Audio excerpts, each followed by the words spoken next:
Alright, today I'm going to show you how to lower suspension on a GM Monogram NASCAR from the 80s, or the Salvino kit that's the Grand Prix, or the Monte Carlo notchback, any of that style of chassis. So I've got the rear end assembly glued to the truck arms already, so that's ready to go. Basically the only thing I need to do is add the springs, but before I add the springs I need to cut them. So what you do is take them off of the tree here, and you'll want to clean these up after we get done doing the lowering part of it. And then, so what I use is this. It's just a ruler with millimeters on it. It's got this nice kind of block on there, so I can mark it at 2 millimeter. And then you just measure 2 millimeters on, you put the end on your bar here, and then you make a mark at the end of the ruler. So you want to try to get these even.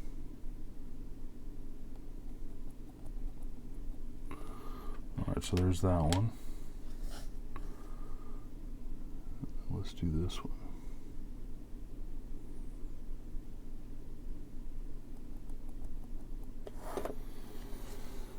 Alright.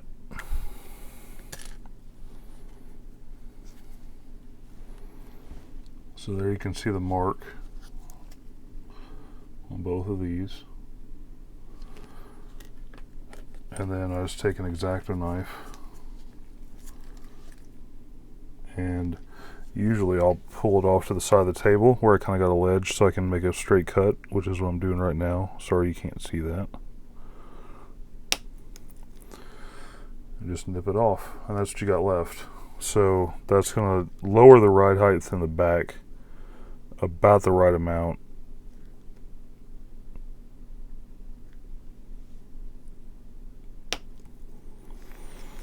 Need a little bit more there.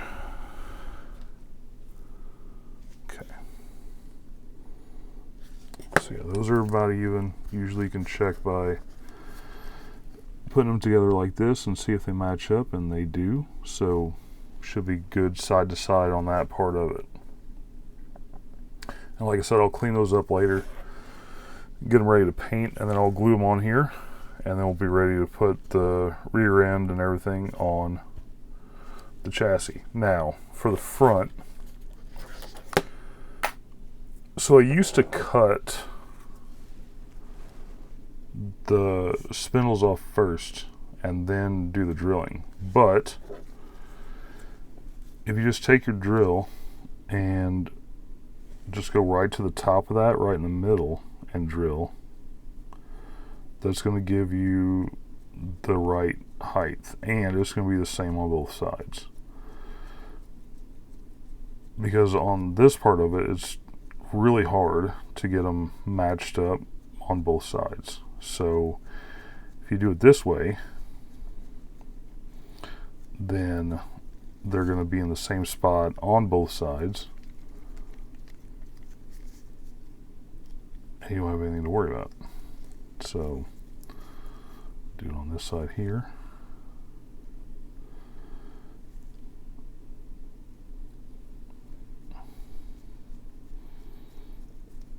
Basically what we're doing is we're making holes so we can cut the spindle part off, and then we're going to put like a piece of plastic rod in there. We'll drill a hole in the back side of the spindle, and then we'll put it in there. Just kind of give it a little bit more stability when I do it that way, and it lines it up pretty well doing it that way as well. So you just take your saw and just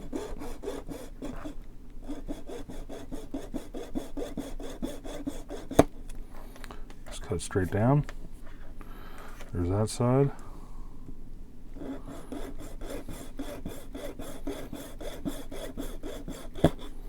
And there's that side. And then what you're left with is nice hole where it's supposed to be, and then a good smooth surface. Same way on this side. So now we clean these up a little bit so they're going to sit flush. Just kind of clean it up a little bit so it's got a flat surface. And you'll want to do the same on the suspension part there too, just so everything's going to be good.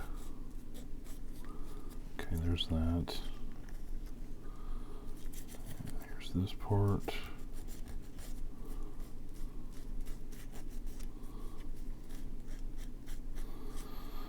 Alright, go ahead and do this.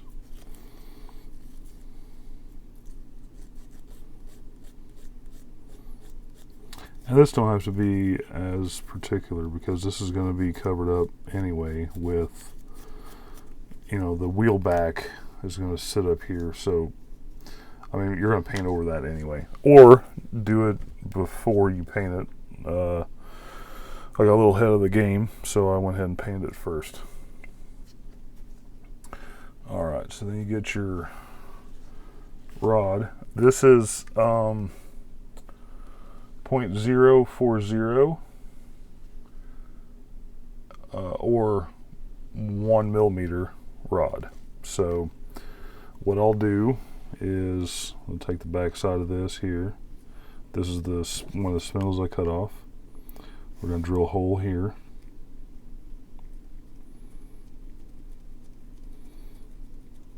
Basically just enough for that rod to sit in there.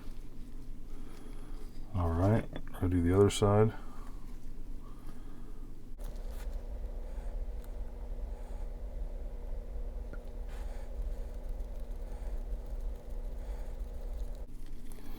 Didn't have to be much, just enough to put that in there. So now what I do is I'll just cut, you don't need much, just cut a little bit off here and then cut that part in half. And then you'll glue these pieces into the spindle.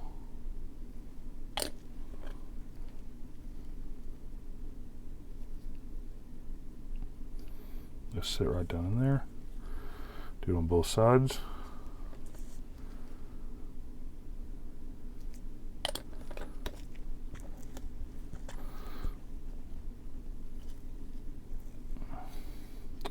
Don't come too short, they're harder to handle that way.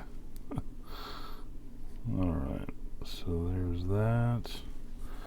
I drilled that one a little bit off center, so hopefully that doesn't mess anything up. And then you just glue these into here.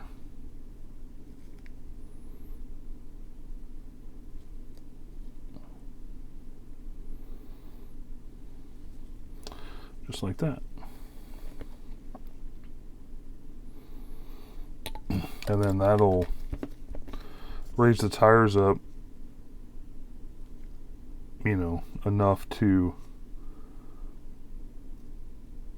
where they sit up in there a little bit better than they do from factory box stock. So you'll let that dry and you'll have something like this where these are sticking out. I made these long just to exaggerate them, but then you just nip those off. Alright, and now you got your suspension where it needs to be. So that's just the way I do it. Other people just hack them off and just glue the wheel backs to it wherever they need to. That's fine too. Yeah, whatever works for you. You know, or I mean, leave it box stock if you want to. There's not a problem with that either. So there's that. What I'm going to do is after all this dries and I get the shocks and the springs painted for the back, I'll glue them onto here, and then they'll be ready to go in the car. I'll have the engine ready to go in the car. I've got the exhaust painted, but it's not detail painted yet, so I've got some work to do there. Other than that, next video, like I said, is going to be final assembly on a lot of stuff on the chassis. And then you'll have something like this where these are sticking out. I made these long just to exaggerate them, but then you just nip those off. So and I need to do some wheel stuff too yet, so I'll probably do the wheels on its own video, but the chassis will pretty much be done on the next video, I think. So thank you for watching. Have a good one.